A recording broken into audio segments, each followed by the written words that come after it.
Greetings, Hoo-Mons. It is Audio Umox, your source for Deep Space Nine trivia, news, and analysis by two dudes. One, a guy devoted to the show. It's his favorite Trek. That would be me, Alex. And by another guy named Brian, who enjoyed the show, but getting to know and actually have missed quite a few episodes due to military deployment and never caught back up. So now is my opportunity to do so, and we get to enjoy it together.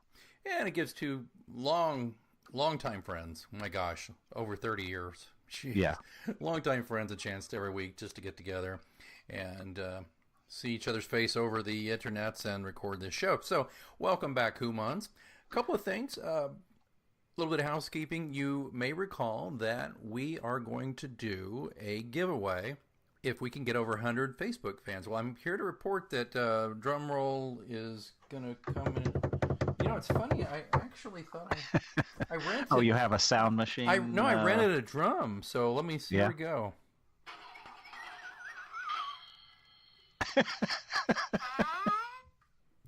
Oh, Jesus. That's a wrong kind of drum there. That's a kind of a rim shot.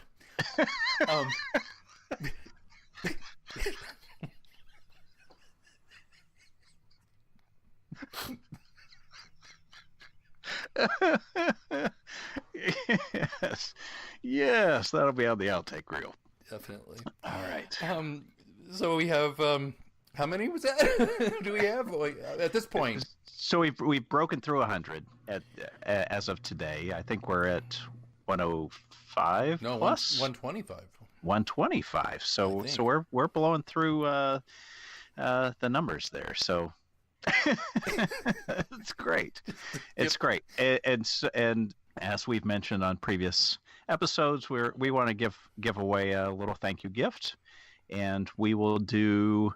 Alex has a random number generator, and he's going to pick a number, pick a person. If you haven't already, you will receive a DM from Alex, and we'll try and get your address and get a little thank you gift on the way to you. Yeah. And we'll announce it formally on the next episode. Yeah, and just so I hate to pull back the curtain too much, but we record these at present about a week in advance. So by the time you're listening to this, we may be at 200 followers. I don't know.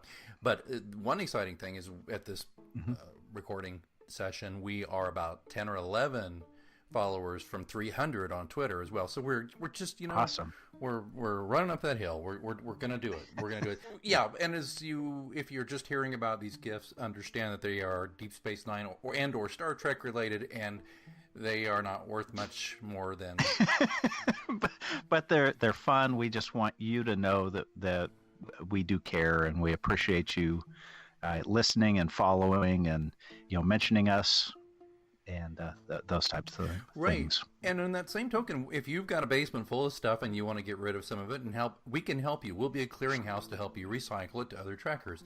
All you have to do to mail it to us, don't have to ask permission. We'll accept it as long as it's Trek related. And that's send it care of our home office at our PR firm, AGPR. So that's at P.O. Box 902119, Kansas City, Missouri 64190. That address is also on the Facebook page under the About section. And if you keep looking and you still can't find it, email me or us, at audioumox@gmail.com, and we'll get you fixed up. One other thing you can do when you're emailing Audio Umox, get out your phone.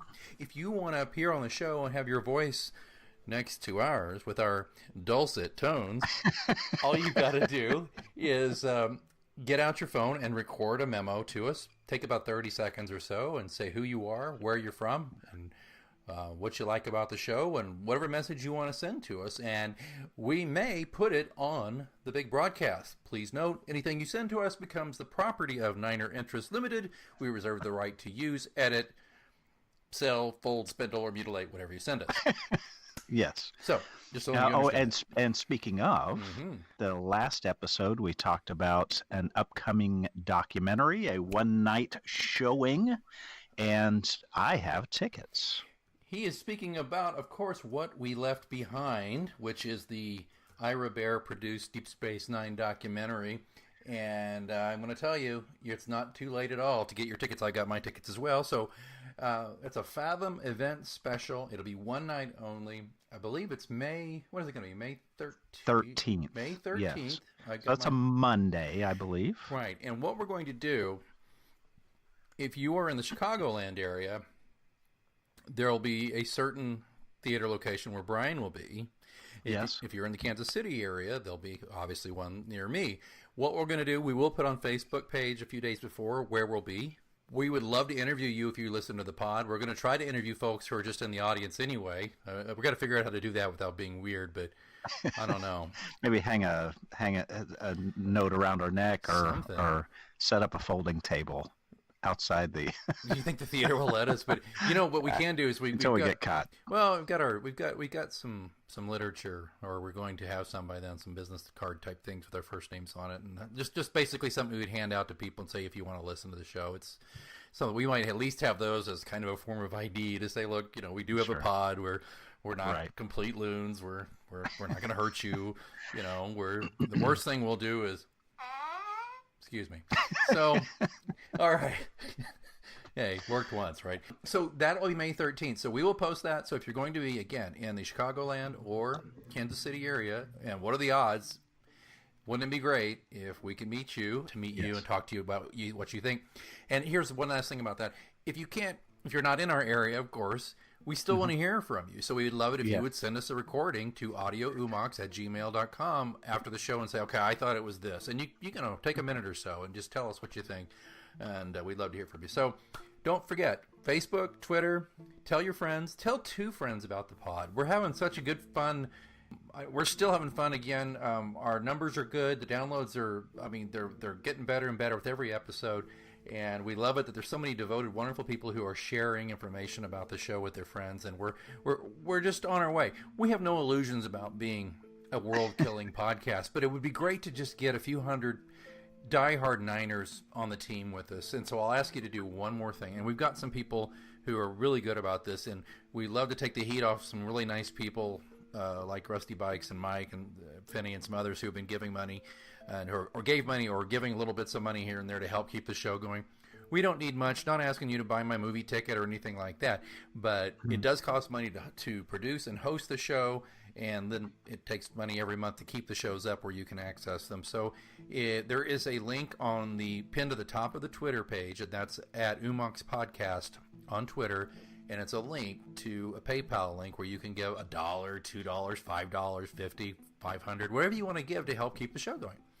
Okay, we haven't done a lot of housekeeping lately, so I wanted to go ahead and do that for this episode before we talk about Second Sight.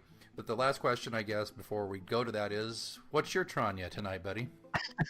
I'm keeping it simple, same as last week, just a nice 12-year-old blended scotch on the rocks with a splash of water. And you? Same as you, except mine's neat. That's the only thing. Very good. Down the hatch. Down it goes. Let's jump into the episode, shall we? Let's shall. So this is Second Sight, and the opening scene is what just drew me in immediately. So it starts out, and this is before the opening credits even. It is poor Jake can't sleep. Yeah. He gets up. The open is Commander Sisko. Just his log is becoming a diary a bit, and he's talking about how this was the anniversary of his wife being killed at Wolf 359, and it almost passed without him thinking about it, but he is now at a point where he's thinking about it again. and so then it cuts to his quarters, and Jake misses his mom as well, and it was just, for me, it was a very touching moment, and one that you just up to this point did not see a lot of in TV drama, which is a single dad raising a son, and having those kind of touching emotional moments about losing losing a parent, losing something, and because the male characters are so typically forced to be always the strong one, never concede to emotion and the desperation of loss. And it was just a great moment. In some ways, it was maybe it was a throwaway half a scene because it was before the opening credits, but for me that really set the stage for the rest of the episode, and just reminded me of something that was introduced in the first season, but really had not been touched again in season 2. And so anyway, so I'll start there. Any thoughts?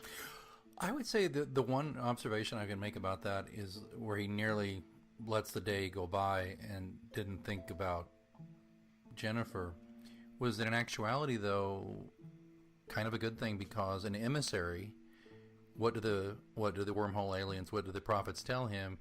Why do you exist in the past? Because he couldn't. Oh, sure. He couldn't get out of it. Let go. But here he was through work and just his new life. He had kind of let it go, but that said, what it did bring into sharp relief was that he's lonely. Sure. Yes, absolutely. I've read some comments on some websites about this episode, and people are like, Avery Brooks is not a good actor, and I'm like, wow.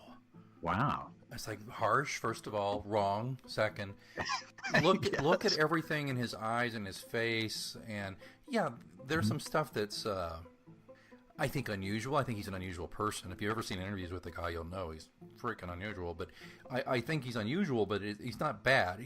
To me, Avery Brooks is every bit as stylized an actor as Shatner. See, I don't think Shatner's a bad actor either. I think he's hammy, but I think but he's stylized. He is who he is.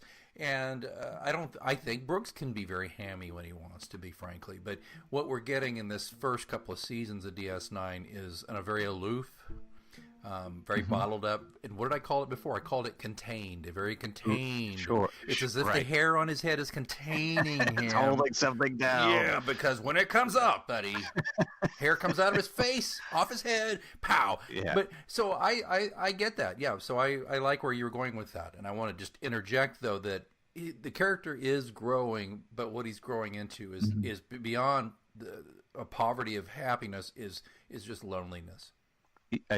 Exactly. And then you get into so after Jake kind of goes back to bed, Commander Sisko decides to go for a walk, just a quiet walk on the promenade, check out the stars, and he's accosted by a beautiful young lady. They're introduced. She calls herself Fenna. And I'd be Fenna. Get ready to give her a big old kiss. Is what I'm telling you about her, man. Yes, yeah, she's stunning woman, and I think he was taken aback, not only by her beauty, but by just with the ease at which they were able to converse, and probably by the fact that he had never seen her before on the station. Right. So she was kind of mysterious and aloof. So then she disappears. She goes away, and then we're left to wonder, what's going to happen. So Commander Sisko is now kind of out on a mission to find out who this young lady is, and to try and find her again. So he enlists Odo's help and others, like you do, trying to find her. Yeah. Concurrently.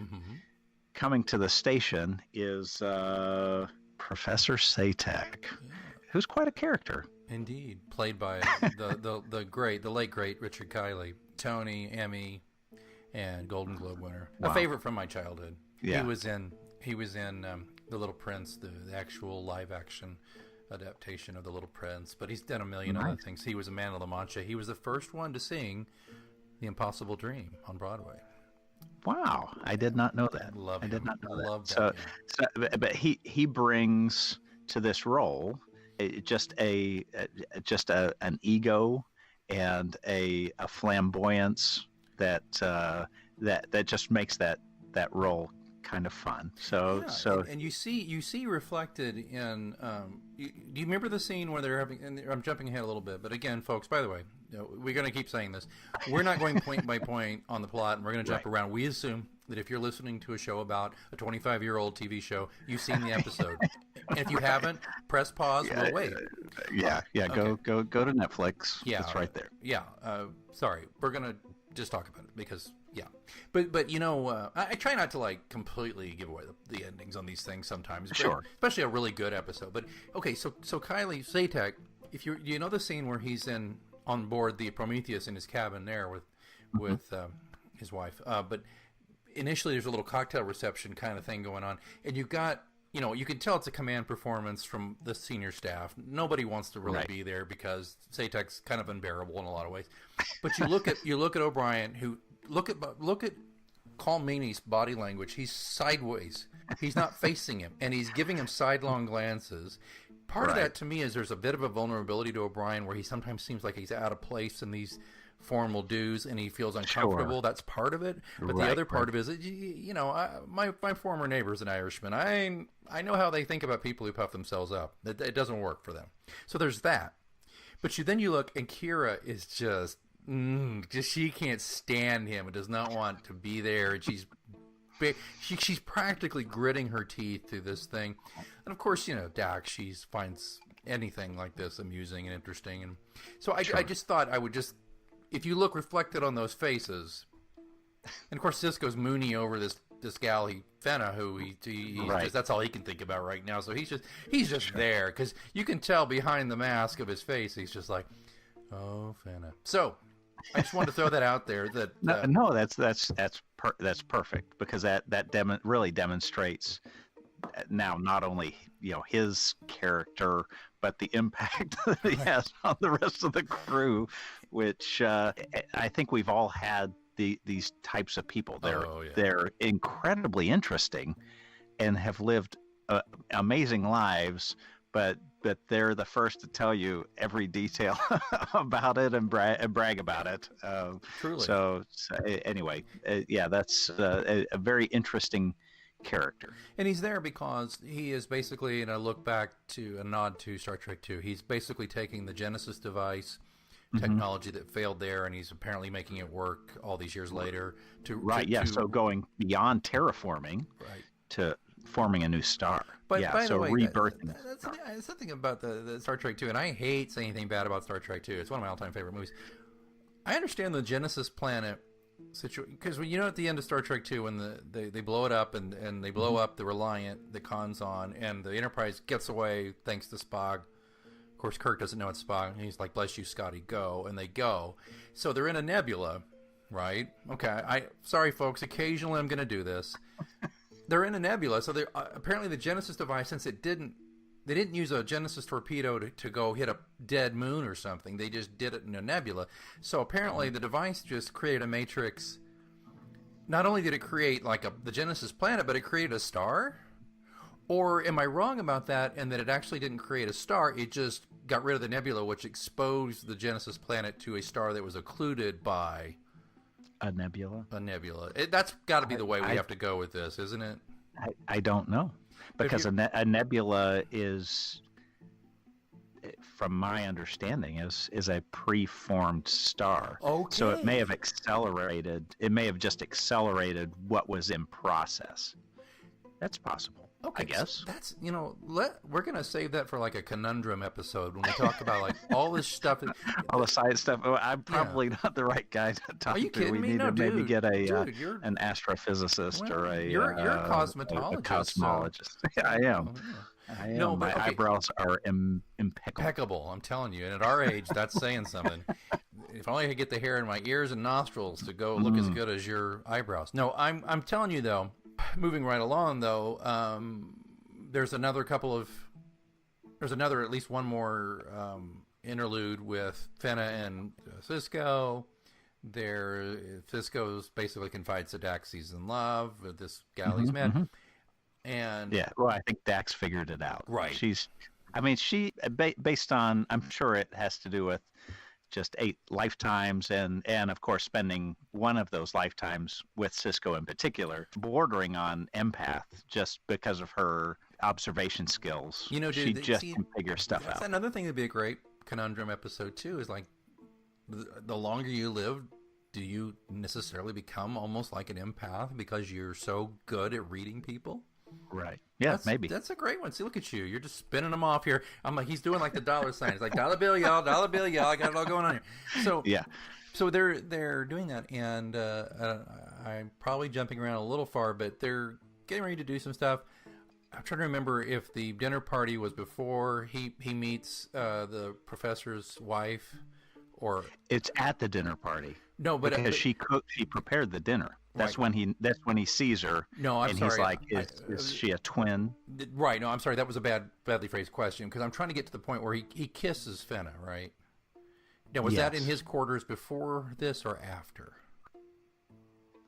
I don't okay, well, it doesn't really matter. Other than the point I'm trying to make, I have a point about the kiss. I would guess, based on Sisko's character, it's before. Okay, so correct me if I'm wrong. So maybe we're both wrong. Who knows? If he knew she was married, he wouldn't have. Yeah, he wouldn't have done it. Pretty good. My point is, so here's another thing about this. So he kisses Fenna in his quarters. Who cares when he does? Mm-hmm. That's the first kiss this man has had probably since his wife died. 4 years. Wow. And if you watch Brooks, just watch the way that kiss is done and the acting there. Again, back to Avery Brooks. You believe it. And then when she disappears in the middle of it, look at the hurt in his eyes. And there's a real tight shot of him. You know, it's mm-hmm. And I mean, I've been there. I know you've been there too, buddy. I mean, This is to be lonely and to finally get a little bit of relief. Put yourself out there. Put yourself out there. And then you're just like totally, it's literally taken away, vanishes. You go to the dinner over on the Prometheus and he realizes, wait a minute, Fenna looks just like, what was her name? Nadell? Yeah, that sounds right. Did she sing that song? Maybe. Yeah. Anyway, say a ex-wife. Because the character is not all that interesting, frankly, as compared to Fenna. Correct. She's pretty tabula rasa, I think. Yeah. Well, and there, we learn at the end that the or closer to the end that they are committed for life. So maybe, and that's. Oh, I guess I'll go ahead and spill the beans. She is a psycho-objective telepath, mm-hmm. and that happens in her dreams. But it's happening in her dreams because she's dissatisfied with her marriage, everyday life. Because he is an egomaniac, and he's just worn her out. If you see her at dinner, look at her face. Yeah. She's so just like tolerating everything, and he's I mean, I'm Professor Satek after about 2 martinis, so I get this. I see my wife's face, and I'm like, oh, boy. Oh, no. So I get this. So she's just worn out by it. So then she starts, but in an unhealthy way, she's projecting Fenna. Right. And that's Fenna going to get ready to kill her. Yes. Well, and this is an unusual phenomenon. That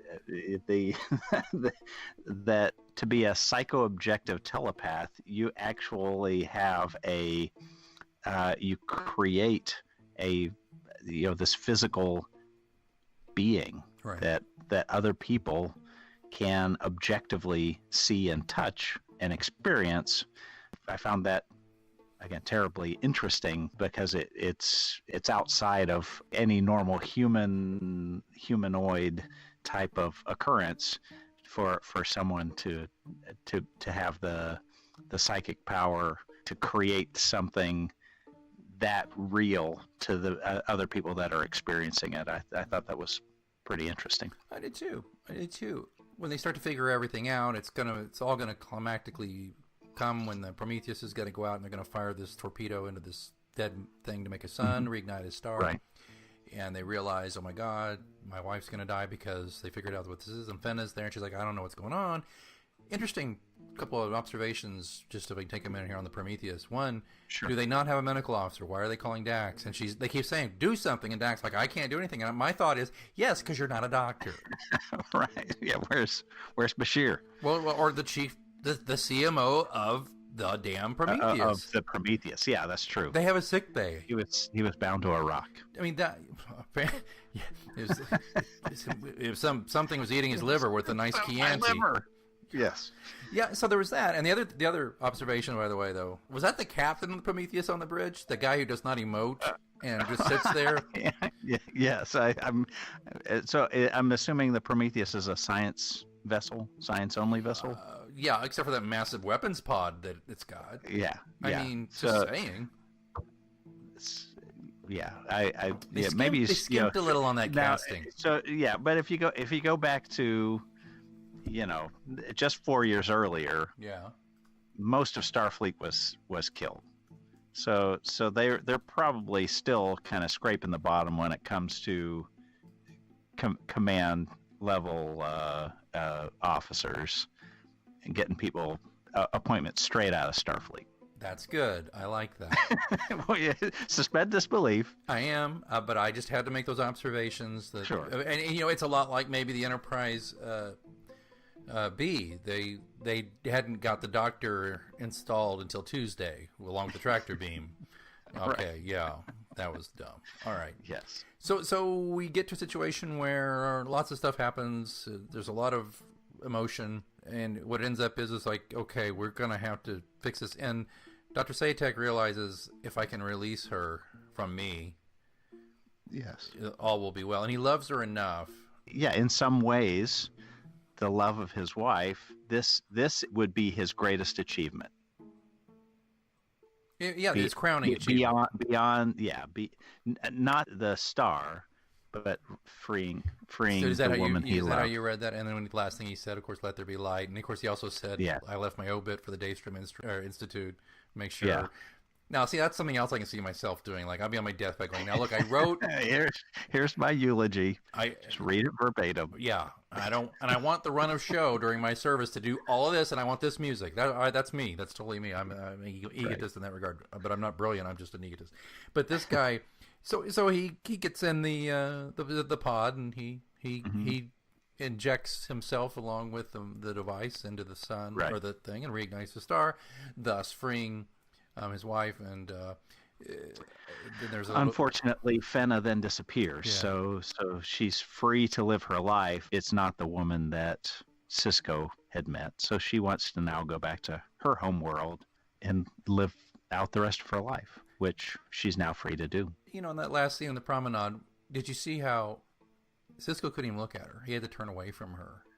Yeah, it was killing him. It was killing him. I was going, oh, you poor son of a bitch. This is really got you, Right. Yeah, he finally puts himself out there, and it's an illusion. Yeah, that's tough. It hits a lot of notes. I read up on this episode.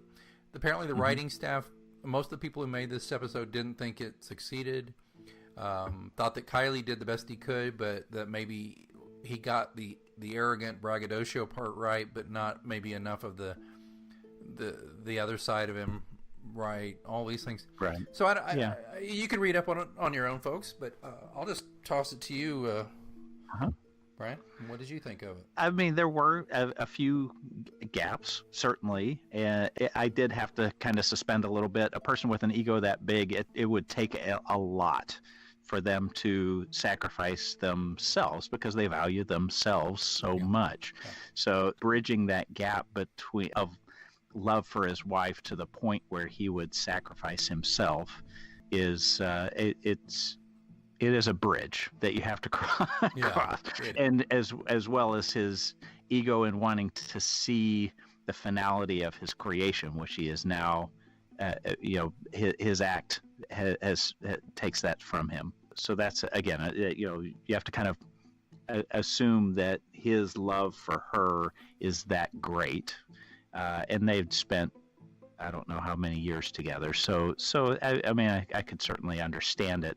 The acting and the writing did not substantiate that Right. So you have to kind of suspend it a little bit. I think Other than that, I thought it was a really solid episode. It does follow the kind of love is in the air theme of DJ9 early season 2.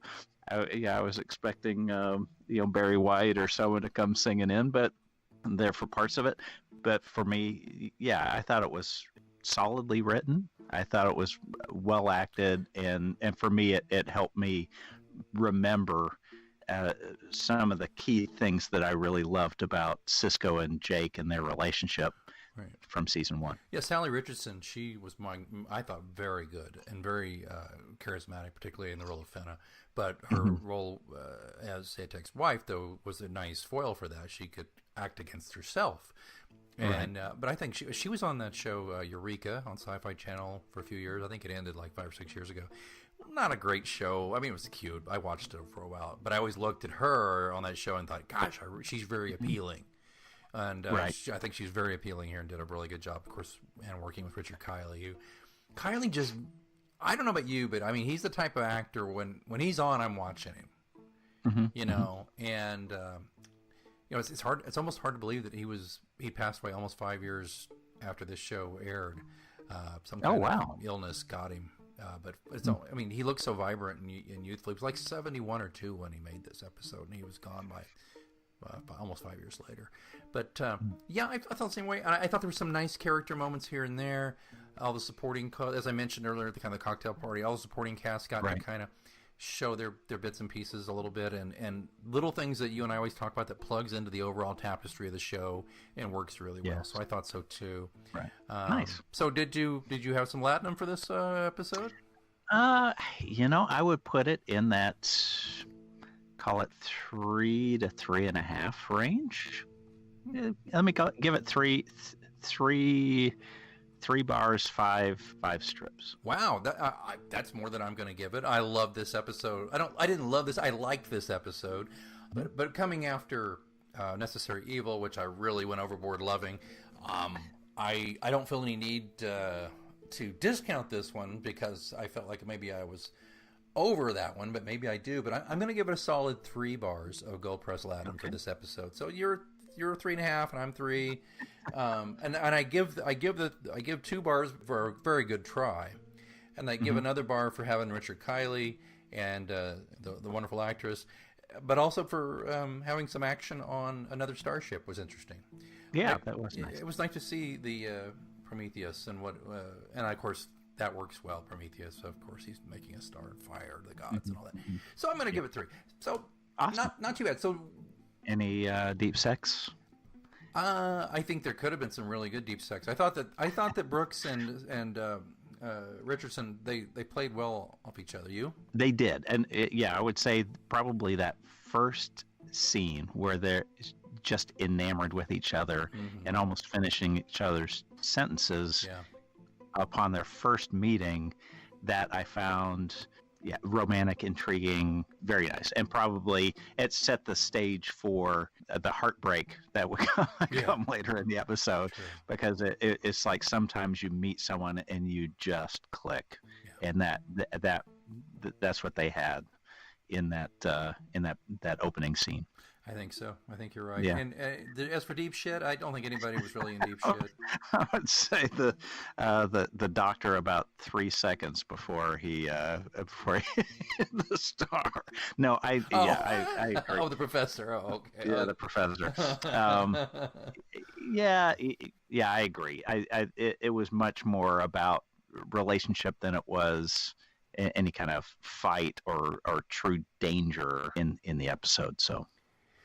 Yeah. But overall, great. I enjoyed it. Yeah, I wasn't bored with it. Were you bored? Because I've read some reviewers saying it was boring. I didn't find it boring. But I don't find learning about characters boring. So, some people who are in the the J.J. Abrams universe, that they want fisticuffs and explosions and lens flares every episode, and that's not what a good Trek Roddenberry-esque Trek episode is about. Right. So. I'm with you. And we will be doing an episode on the JJ verse down the road too. It's probably gonna be closer to Christmas as a Christmas present. I'm letting the cat out of the bag. We're gonna go deep dive into the JJ verse, and I'm talking about the movies, folks. We'll probably touch a little bit on Discovery, but because that's kind of an offshoot of the JJ verse, if you ask me. But we'll be definitely talking about those movies, which are now, by the way, dead as a doornail because apparently they couldn't make a deal, and Chris Pine has walked. So there will not be there will not be a fourth movie in the JJ verse, at least not anytime soon, and it probably means I think they're done. Yeah. Nice. Walk away, restart the a new universe. Right. So, folks, go get your tickets to the Fathom event, May 13th show. We'll post about where we're going to be and hope to meet you there. Don't forget, tell some friends about us. We're going to keep growing the Facebook and the Twitter. If you can donate, please donate. That's great. If you got some junk you want to send us that we can give away on the show, we'll give you credit for that. We'll tell everybody all about you. Whatever you want to do. And, of course, record a message and send it to audioumox@gmail.com. Next week, we're going to be looking at Sanctuary. Yes. And we do reserve the right. I'm not pre-selling this. We do reserve the right to, if we don't love it, to do a twofer, because the one after that is Rivals. So Sanctuary and Rivals are the next two if you go chronologically. Who knows? as I get the smile and nod from Alex. This one may not be a full episode. So anyway, all right. This has been great. Until next time, I'm Alex and I'm Brian, and the docking ring is closed.